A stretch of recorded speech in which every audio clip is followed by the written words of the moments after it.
Hi everyone. I hope that this video finds you all well, and I hope that you had a wonderful Easter. I really missed being at home. Easter in Honduras is very different from Easter in the States, but so are a lot of things.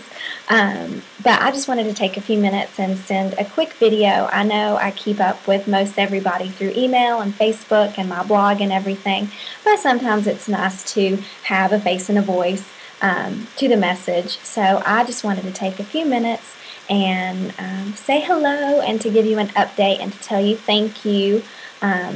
So I will get to all of that one at a time.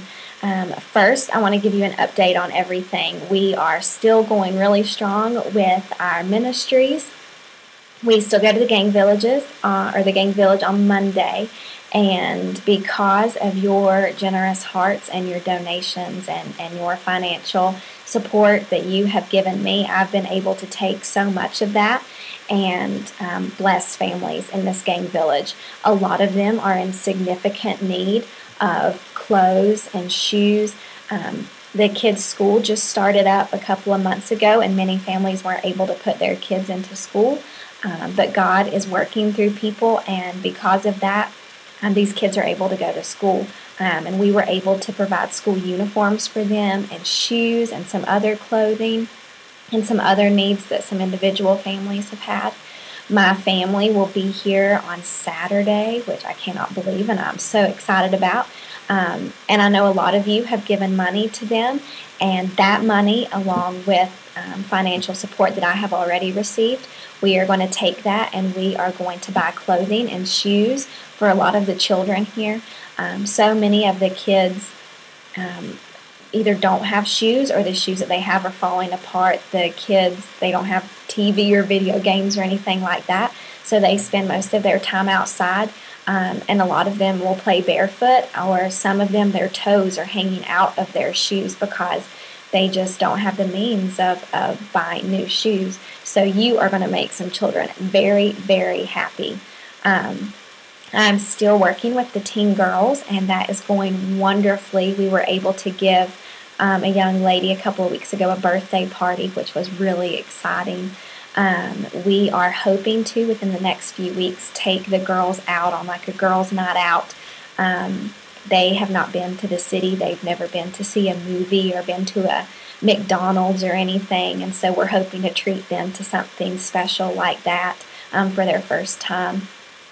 And there have been other needs that have come up, just some people that we have come to know that are struggling in one way or another, and so there are different needs that come up all the time. But you are working, and your money is being used, and God is going to bless you because of your generosity.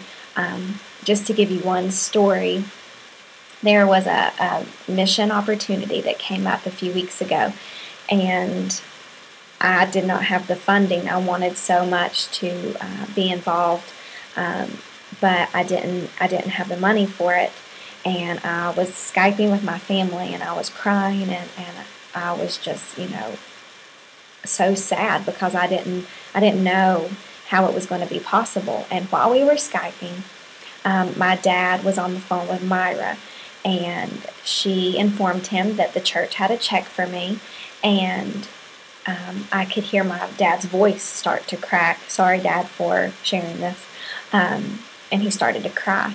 And when he got off of the phone, he shared with me that the amount of the check was the exact amount that I had needed for the mission opportunity.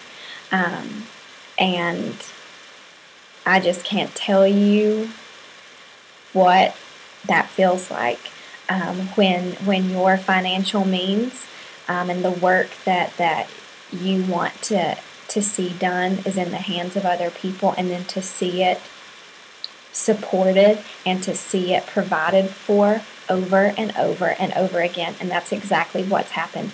I'm the only missionary here that gets support from my church family, and I can't tell you how thankful I am for that. Your love and your support has been unwavering this whole time. And I want you to know that you are being used. You are working here in Honduras, and I know I've said that before, but I can't tell you enough. the work that's being done here could not be done if it was not for you. So 1,000 times, 1,000 times, 1,000. Thank you, thank you, thank you so, so much. Just to update you on a few things, I have been given the opportunity to travel to Africa this summer. I'll spend 2 weeks in Kenya, and so I'm so thankful for that. But that's an additional expense, so I just ask that you would pray that God would pave the way for me to get there, and that He would start working in the hearts of those who are going, and working in the lives and the hearts of those who we are going to work with. We are going to help build a school, and we're going to work with an orphanage, and so I'm really excited to see the similarities and the differences of what I've been doing here.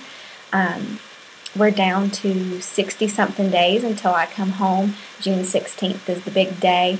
It's a lot to take in when you live somewhere for an extended amount of time that is totally out of your comfort zone, especially out of the country.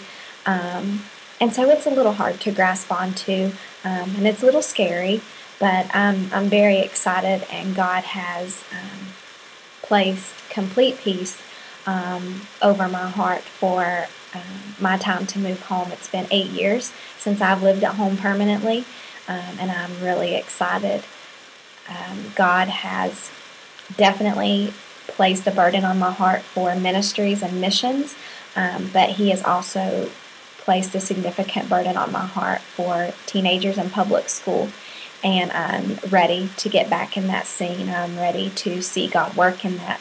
These kids need positive influence, and I am praying that God would find a way to use me, and I ask that you would pray that a door would be opened. I know jobs are still really hard to come by, but I'm trusting that He's going to put me where I'm supposed to be. I just wanted to let you know how much I love you, and let you know how grateful I am for you, and to give you an update on how you are working in Honduras. I also wanted to end with just a short Bible verse, really fast. If I can find it, I had it marked and then my marker fell out. But it comes from Philippians, and it's Philippians 1:21, and it says, "For me, to live is Christ, and to die is gain." And that's something that has really resonated with me the last week or so. I'm still very much working on trying to take myself out of this picture, and learning that none of this life is about me, as much as we want it to be sometimes, and as much as we want sometimes. It's not about us. To live is Christ, meaning it is to live for Him. It is to live about Him. It is everything. To be bold for Him, to do what He has called us to do, and to not be afraid. And to die is gain. I don't know about some of you, but dying kind of freaks me out. I still have a lot of things I want to accomplish in this lifetime, but this isn't it. And I think sometimes that we forget that we have life after this. Our life does not end. Our life begins when this life ends. And we have so much to gain, so much to receive when we live for Christ.